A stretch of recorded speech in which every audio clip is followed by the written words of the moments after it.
Hello friends, welcome to my channel. দিনটা ছিল বছর শেষ হওয়ার ঠিক দুদিন আগে। আমরা কাজের শেষে সবাই মিলে বেরিয়ে পড়েছিলাম মায়াপুরের জন্য। মায়াপুরে হচ্ছে একটা গীতা মেলা, তো ওইটা দেখার জন্যই আমরা পৌঁছে গেছিলাম। এবং দর্শন তো আছেই, যেখানে মন শান্তি মেলে, তাই জন্যই গেছিলাম মায়াপুর। জাস্ট দুদিনের জন্যই গেছিলাম। আমাদের রুম বুক করা ছিল না, আমরা ওখানে গিয়ে খুঁজবো সেটা ভেবেছি, কিন্তু এই সময় জানতাম যে কোনো রুম পাবো না আমরা।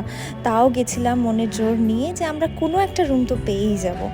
স্টেশন থেকে বাইরে বেরিয়ে অটোতে করে আমরা পৌঁছে গেছিলাম ঘাটে। ঘাট থেকে নৌকায় করে আমরা চলে গেছিলাম মায়াপুরে গিয়ে অনেক খোঁজার পর আমরা গীতা ভবনে রুম পেয়েছিলাম।